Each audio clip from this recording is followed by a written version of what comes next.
Olá, meu querido aluno, minha querida aluna, sejam bem-vindos a mais um vídeo, a mais uma aula que chega aqui ao nosso canal. Uma aula construída utilizando o material presente lá no Guia de Vigilância Epidemiológica do Ministério da Saúde. Então, sem mais recados, vamos iniciar a nossa aula de hoje, que dedicará sua atenção à filariose linfática. Então, vamos lá iniciar trazendo uma descrição geral da doença. Então, a filariose linfática, que aqui a gente vai abreviar algumas vezes simplesmente com FL, é uma doença parasitária crônica. Então, vamos lá. Filariose não é doença viral, não é doença bacteriana, é doença parasitária. Ela é uma das maiores causas mundiais de incapacidades permanentes ou de longo prazo. Essa doença, a filariose, acomete principalmente os membros inferiores e o trato urogenital, sendo as suas principais apresentações clínicas o linfedema, que é o bloqueio dos vasos linfáticos. Esse bloqueio dos vasos linfáticos, ele provoca retenção de líquidos. E o outro sintoma, a outra principal manifestação é a hidrocele. O que é a hidrocele, professor? É um cisto testicular. A filariose é também conhecida como bancrofitose, filaríase de Bancroft, e quando da sua manifestação crônica, ela é chamada de elefantíase. Então vamos lá, muita informação aqui presente na descrição. Então a gente já percebeu que é uma doença parasitária, que é uma doença crônica. Ela também é uma das maiores causas mundiais de incapacidades permanente ou incapacidade de longo prazo. Suas duas principais manifestações clínicas são o linfedema e a hidrocele. Ela também é conhecida como bancrofitose, filaríase de Bancroft e também como elefantíase. Mas no caso, quando ela se manifesta de forma crônica, é que ela recebe essa nomenclatura, elefantíase. Descrição feita. Atenção total ao agente etiológico. Esse item aqui, ele despenca em provas. Cai bastante nas provas, é muito fácil você encontrar questões envolvendo agente etiológico de doença X, Y ou Z. É quase que obrigatório. Vamos lá. Quem é o causador da filariose linfática? São vermes, por isso é uma doença parasitária. A gente viu isso lá na descrição da doença. Vermes das espécies Wuchereria bancroft, Brugia malai e Brugia timori. Vamos lá. São 3 espécies envolvidas na transmissão da doença, na transmissão da filariose linfática. Wuchereria bancroft, Brugia malai e Brugia timori.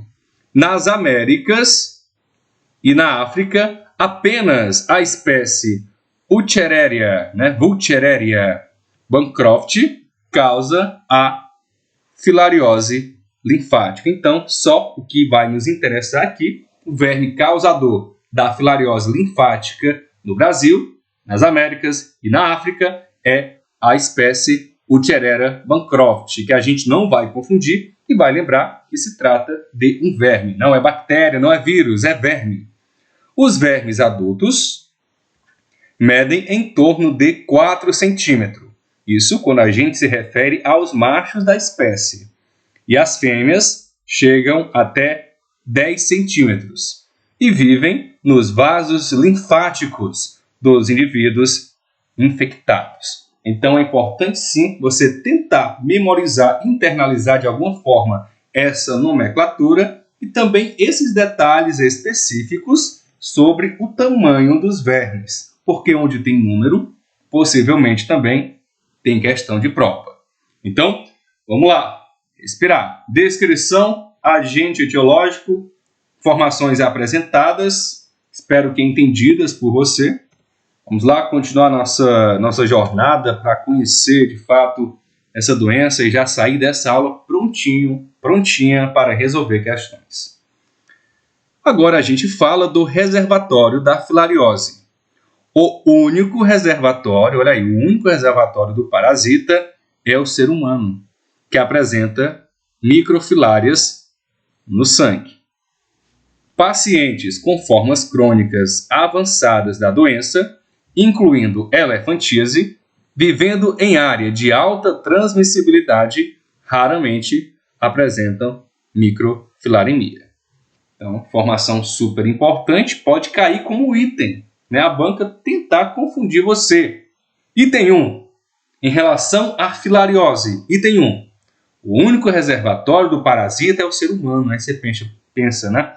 Poxa, será que é o único mesmo? Será que a banca está querendo me pegar? Neste caso, não está.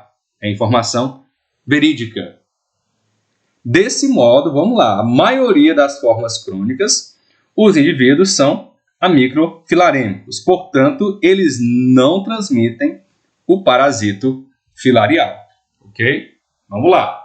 Na maioria das formas crônicas, os indivíduos não transmitem o parasita. Ok? Em relação ao vetor, no Brasil, os mosquitos da espécie Culex quinquefasciatus, né? Eu treino, mas nunca sai. Da espécie Culex quinquefasciatus, também conhecido como pernilongo, carapanã ou muriçoca, são os responsáveis pela transmissão da filariose linfática. Então vamos lá, Culex, filariose linfática. E tente também decorar o nome completo aí desse mosquitinho. Culex quinquefasciatus. Vamos lá. Período de incubação da filariose. Manifestações alérgicas podem aparecer um mês após a infecção. As microfilárias, em geral, aparecem no sangue periférico de 6 a 12 meses após a infecção. As manifestações crônicas podem aparecer anos após a infecção. Então, vamos lá. Período de incubação. Reforçar aqui a leitura, o entendimento desse item. Manifestações alérgicas podem ocorrer um mês após a infecção. As microfilárias aparecem no sangue de 6 a 12 meses após a infecção. E as manifestações crônicas podem levar anos para aparecer após a infecção. Tá bom? Vamos lá. Então, a gente já viu descrição, agente etiológico, reservatório, vetor, período de incubação. Outro item super importante para a sua prova é o modo de transmissão da doença. Vamos lá. Ocorre unicamente por meio da picada da fêmea do mosquito vetor, que é o Culex, né, com larvas infectantes do parasito. Após a penetração na pele lesada, as larvas infectantes migram para os vasos linfáticos, onde se desenvolvem até se tornarem vermes adultos. Na presença de vermes adultos machos e fêmeas, o que é que ocorre? A reprodução e liberação das primeiras microfilárias pelas fêmeas, que vão para o sangue periférico do hospedeiro humano, o que vai propiciar a infecção de novos mosquitos, iniciando-se então um novo ciclo de transmissão. No nosso querido Brasil, as microfilárias apresentam periodicidade noturna no sangue periférico, com pico de microfilaremia ocorrendo entre as 23 horas e 1 hora, entre 11 horas da noite e 1 hora da madrugada. Durante o dia, as microfilárias localizam-se nos capilares profundos, principalmente nos pulmões, e durante a noite aparecem no sangue periférico, com maior concentração em torno da meia-noite. Então, é um item aqui super importante. Ele traz muitos detalhes sobre o comportamento do parasita. Não somente falando do meio de infecção. A infecção, esse seu contato com a filariose ocorre unicamente por meio da picada do Culex, né, da fêmea do Culex, com larvas infectantes do parasito. Porque ele entra na sua pele, as larvas vão para os vasos linfáticos, tá? E lá eles se tornam vermes adultos. Há também a reprodução, a liberação das primeiras microfilárias pelas fêmeas. Então, no último parágrafo aqui, a gente identifica todo um comportamento do parasito dentro do seu organismo. Então, é importante também se atentar a esses detalhes, né? Pode parecer só uma informação a mais para acrescentar no nosso entendimento, mas também pode ser facilmente um conteúdo que pode cair na tua prova em forma de questão. Então vamos lá, a qualquer momento você aperta pause nesse vídeo, lê novamente no seu ritmo, tá bem? Depois volta para a aula. Vamos lá, continuar nossa caminhada falando agora do período de transmissibilidade da filariose. A capacidade de transmitir o parasito inicia-se quando aparecem as microfilárias na corrente sanguínea do hospedeiro humano, o que, para a Bancroft, ocorre em um período de aproximadamente 9 meses após a picada infectante do mosquito. A microfilarimia pode persistir por um tempo superior a 10 anos, que é o tempo de vida do verme adulto, e durante esse período a pessoa infectada poderá transmitir o parasito. A presença de microfilárias na corrente sanguínea obedece a um ritmo diário. Então vamos lá, quando a gente fala do Bancroft, todas essas microfilárias no sangue, na corrente sanguínea do hospedeiro, essa transmissibilidade ocorre em um período de aproximadamente 9 meses após a picada do Culex infectado com esses parasitos. 9 meses, tá bom? A microfilarimia pode persistir por um período superior a 10 anos. E por que 10 anos? Que é o tempo de vida do verme adulto. E durante todo esse período a pessoa pode sim transmitir o parasita. Suscetibilidade, vulnerabilidade e imunidade. A suscetibilidade é universal, ou seja, qualquer pessoa, tá, pode sim ser vítima, se infectar com a filariose. Os casos graves, incluindo a elefantise, ocorrem em áreas com alto índice de infestação linfática, né? Vermes adultos e também de infestação sanguínea, que são as microfilárias.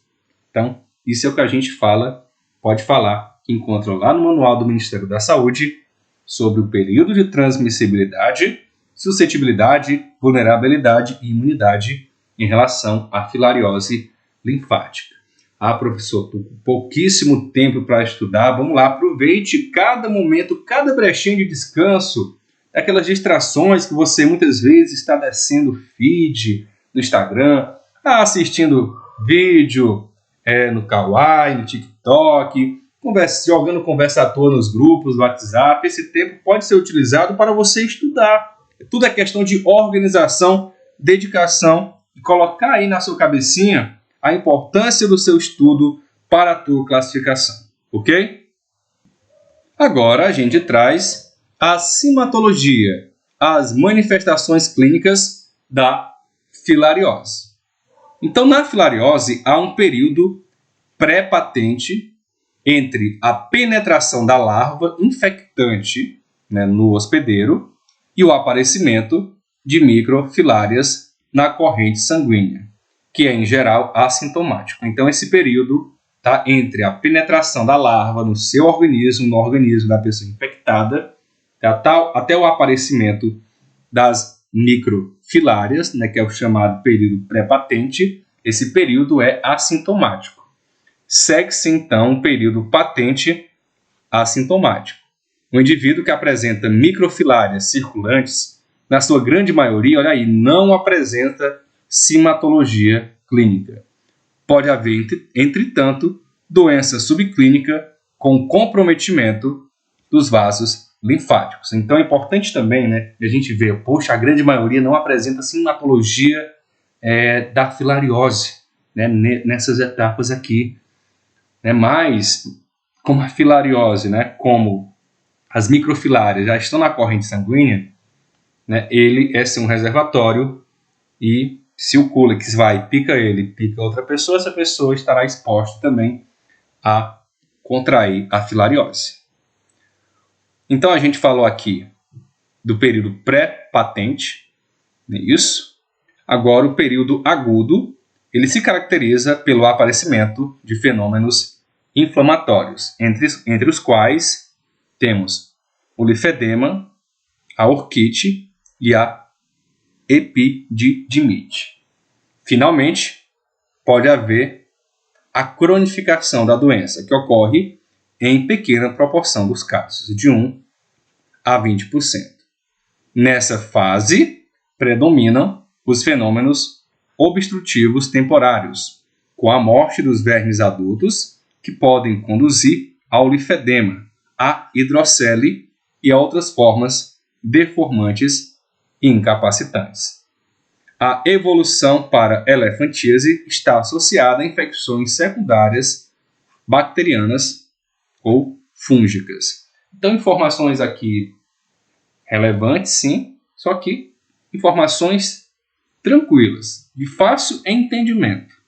Nada, não é nenhum monstro insuperável, somente mais um degrauzinho que a gente vai subir uma nossa classificação. Muito em breve você vai voltar aqui, tá, comentando, professor, me classifiquei, professor, consegui a vaga, professor, amanhã eu assino o meu termo de posse, professor, comecei a trabalhar, incrível. Se Deus quiser, você vai voltar aqui e comentar, tá, algo nesse caminho, nesse ritmo, em relação ao teu sucesso. E agora vamos falar do diagnóstico. Diagnóstico laboratorial e o diagnóstico por imagem. Diagnóstico laboratorial. O teste de rotina é feito pela pesquisa da microfilária no sangue periférico, pelo método da gota espessa, né? Método GE. Uma característica desse parasito é, como a gente já afirmou, a periodicidade, troquei até aqui em sílabas a mais, né? A periodicidade noturna das microfilárias no sangue periférico do hospedeiro humano. O pico da parasitemia periférica coincide, na maioria das regiões, com o horário preferencial do reparto sanguíneo do vetor, que a gente já citou, que é entre 11 da noite e 1 hora da manhã. A gente não vai se aprofundar aqui porque nosso foco são informações ligadas principalmente para você que está se preparando para os cargos de agente de endemias, agente de saúde, agente de vigilância ambiental, tá bom? Então a gente não vai se aprofundar tanto nesses tipos de diagnóstico, né? Só uma lida aí por cima, porém, para não passar batido, porque as bancas dificilmente vão cobrar esse conteúdo em detalhes para os cargos que eu citei. Vão cobrar noções básicas, né, de diagnóstico, né, se cobrarem. E se cobrarem, a gente está trazendo aqui o básico para você em relação a esses tópicos. Diagnóstico por imagem. O exame de ultrassonografia tem a potencialidade de detectar indivíduos infectados com formas adultas vivas, né, do Bancroft, né, no vaso linfático, particularmente em vasos do cordão espermático. Pode-se encontrar durante todo o dia vermes adultos com movimentos ativos e ininterruptos, o que se denomina sinal da dança das filárias. Mesmo que todos os testes laboratoriais sejam negativos, sendo definidos esses casos como infecção oculta. Ok?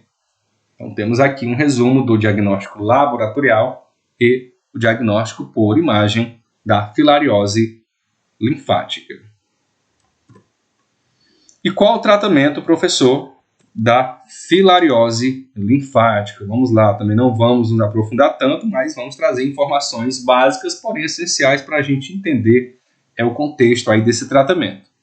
O medicamento de escolha no Brasil é a dietil, né, carbamazina. A gente abrevia aqui como DEC, dietilcarbamazina, cuja ação elimina as microfilárias e também mata os vermes adultos. A DEC é um derivado da piperazina com rápida absorção e baixa toxicidade. Esse remédio age com redução rápida e significativa da densidade das microfilárias no sangue. O esquema padrão de tratamento recomendado pela OMS é de 6 mg, né, por quilo diariamente por 12 dias, podendo se dividir a dose total diária em 3 subdoses. Okay? Então pode se dividir, né, citado aqui, em 3 subdoses essa dose diária, que é de 6 mg por quilo, né, todos os dias durante 12 dias. Isso pode cair na minha prova, professor? Pode cair. A gente tem que se preparar para qualquer tópico aqui ser cobrado. Se está no edital, a banca pode cobrar. Deve-se evitar a administração, né, da dietilcarbamazina em crianças com menos de 2 anos de idade, em gestantes, mulheres no período de lactação e também em portadores de doenças crônicas, né, como cardiopatias e doenças renais. A DEC é disponibilizada pelo Sistema Único de Saúde. Okay? Então é importante aqui a gente se atentar ao nome do medicamento, a ação do medicamento, que ele elimina as microfilárias e também os vermes adultos, e também o padrão, né, o esquema padrão de tratamento, que são 6 mg por quilo diariamente por 12 dias, e essa dosagem diária pode ser dividida em 3 subdoses. Investigação epidemiológica. Vamos lá, com calma, a gente está acabando, a gente está superando mais uma aula, a gente está aprendendo, a gente está entendendo, a gente vai se classificar, a gente vai fazer uma boa prova. Vamos lá. Investigação epidemiológica. O Brasil encontra-se em fase de verificação da eliminação da transmissão e busca obter o certificado da eliminação da doença como problema de saúde pública. Atualmente, não há município com transmissão sustentada para filariose linfática no Brasil, né, no país. Quis dizer Brasil e país ao mesmo tempo e não saiu foi nada. Devido à filariose linfática estar em via de eliminação, quando há ocorrência de um caso suspeito, é necessário realizar a identificação morfológica do parasita, né, que é classificar a espécie, além da investigação sorológica, que é a pesquisa de anticorpo e antígeno antes do tratamento específico com DEC. Para tal, faz-se necessário identificar o paciente com comunicação do caso ao Serviço de Vigilância Epidemiológica Local. Com o objetivo de confirmar ou descartar a suspeita diagnóstica, deve-se realizar a coleta de dados clínicos e epidemiológicos, incluindo a procedência do caso, e coleta de dados para a realização do diagnóstico diferencial, né, a fim de eliminar outras patologias que podem ser confundidas com a filariose. Vamos lá? E para finalizar, vigilância entomológica. Essa vigilância tem como objetivo verificar a situação de prevalência do inseto vetor no ambiente e instituir medidas de redução da população do Culex, mediante a eliminação de seus criadouros, como recipientes com água parada, vasos, pneus velhos, reservatórios de água e latrinas. Então, se combate o Culex assim como se combate o Aedes. A filariose não é uma doença de notificação compulsória em nível nacional. Porém, é necessário que os casos suspeitos sejam informados ao Ministério da Saúde pelo e-mail doençasemeliminação@saude.gov.br, a fim de que seja promovida a confirmação diagnóstica, bem como sejam realizadas as devidas investigações epidemiológicas. Então, temos aqui a fonte citada, né? Todas essas informações foram retiradas do Guia de Vigilância em Saúde do Ministério da Saúde, né? Em parceria também com a Secretaria de Vigilância em Saúde e com o Departamento de Articulação Estratégica de Vigilância em Saúde. Então, um grande abraço, até o próximo vídeo, até uma próxima aula. Valeu!